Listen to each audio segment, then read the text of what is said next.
Thin cracks spread through the marble beneath his feet. It was not being crushed. It was as if something beneath the earth was answering him. The cracks spread outward from beneath his boots. They branched across the floor like a spider web. Gods above. My aunt covered her mouth. Sylvan fell silent, because the envoy stopped in front of me. He turned and faced the king. This time, he no longer spoke as an envoy. Eric's. In my last life, this man had been there when I was dragged onto the slave ship. He said nothing, only silently guarded the door of my cabin the entire way, until I died on the journey. The moment I saw him again, my heart slammed hard against my ribs. But this was no time for memories. I forced my emotions down and told him exactly what had happened. My sister stole my divine decree and rode away in the king's chariot, but I am willing to honor Hera's decree.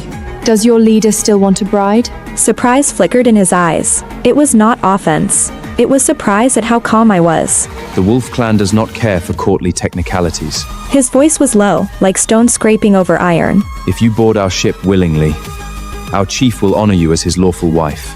Good. I removed the silver chain from my neck and handed it to him. But before we leave, take me to the temple. I need to take back what is mine before the goddess. He took the chain, his fingers brushing my palm. Heat shot through me for a moment, like touching a blade fresh from the forge. He looked at me. Let's go. At Athena's temple, the wedding was nearly over. The king sat upon his throne, his gray beard neatly trimmed, his lined face stern and regal. He looked pleased today. His son was about to marry the woman chosen by divine decree, a match that would raise the royal house's prestige. The priest raised the golden scepter, ready to declare the ceremony complete. Then the doors were pushed open from outside. My aunt and I stood at the entrance. The music in the temple died as if someone had cut its Sylvan's hand froze in midair just as he was about to lift the bride's veil. Every noble in the temple turned, and the moment they saw me, they gasped. Astra, why are you here? Then who was in the chariot? The king's face darkened like the sea before a storm. Astra, explain yourself. Phaedra hid behind Sylvan. Her veil slipped, revealing her pitiful little face. Your Highness. Sylvan instinctively pulled her closer behind him. I knelt, my voice trembling like a leaf in the wind. Your Majesty, last night Megara asked my sister and me to drink the blessing wine. After I drank it, I passed out. When I woke this morning, my wedding gown was gone, and so was my divine scroll. I feared I would miss the ceremony, so I came as quickly as I could in plain linen. King Eric's turned to the captain of the bridal escort. You noticed nothing when you collected the bride? The captain dropped to one knee, sweat gathering on his brow. Your Majesty, the woman in the chariot carried the divine scroll. By custom, we were not permitted to lift the bride's veil.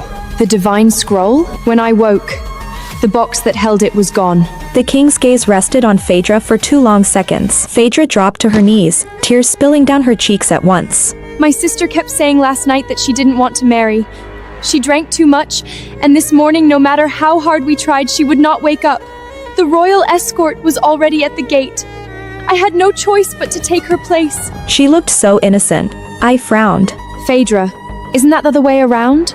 Last night, you were the one crying in mother's arms, refusing to go to the Wolf Clan. You insisted on sleeping in my room. Now that I think about it, was that so you could steal my gown and my decree? How can you accuse me like this?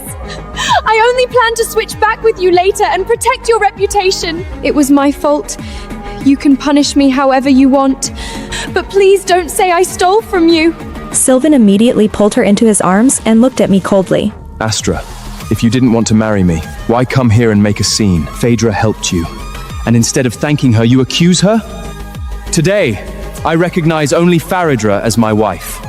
The rules have been performed.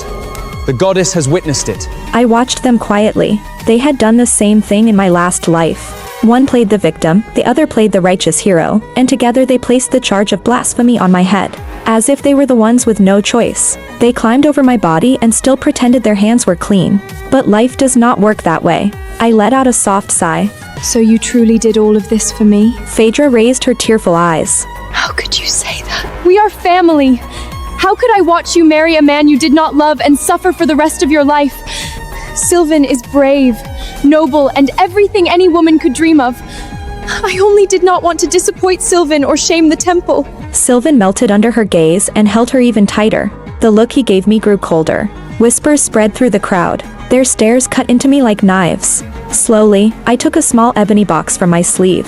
Perhaps I have misunderstood my sister. However, the box clicked open. I picked up a folded piece of paper from inside. When I read the words written on it, Phaedra looked as if she wanted to disappear, and everyone in the temple stared in shock. When the moon hides her blushing face, I have tasted the sweetness of honey in your arms. I wish to be the little bird in your palm, landing beside your pillow every night, yours to claim. I read the last few words slowly and softly, but everyone heard them. That is quite an intimate poem. It could easily make people think my sister has been deeply in love with Sylvian all along. Then I took a gold ring from the bottom of the box. A lion's head was carved into it. Sylvan even gave my sister his personal token. So it seems your relationship was never ordinary. Then I picked up a prescription. I read the herbs written on it aloud. This prescription of yours seems unusual, Phaedra. My aunt leaned in to look, then gasped. Gods! This is the exact same prescription my pregnant daughter-in-law uses! Phaedra's eyes instantly turned red. I didn't! If my sister insists on humiliating me like this, then only my death can prove my innocence! She rushed toward the stone pillar beside the altar. Sylvan grabbed her into his arms, his face full of pain. Phaedra, enough! The king rose from his throne in fury. Everyone dropped to their knees. I had no idea you had been involved with her in secret. And I certainly did not know you dared to switch the bride on the goddess's own gaze. I chose a noble woman blessed by divine decree for you.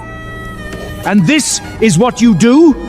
You disgrace yourself with your fiancé's sister! What do you think the goddess decree is? A joke? Father, Phaedra and I truly love each other. Please allow us to be together. The queen trembled with rage. You fool! Astra was chosen by Athena's own decree! What is this girl compared to her? Suddenly, Phaedra clutched her stomach and cried out. Cold sweat rolled down her forehead. She curled into Sylvan's arms. The physician stepped forward to examine her pulse. I only ate something bad. You look terrible, Phaedra. You really shouldn't hide it. In my last life, she entered the palace under my divine decree. The next day, her pregnancy was discovered. Everyone called it a blessing brought by the decree, but today, I would make sure both of them were ruined. Download the app to watch the full series for free.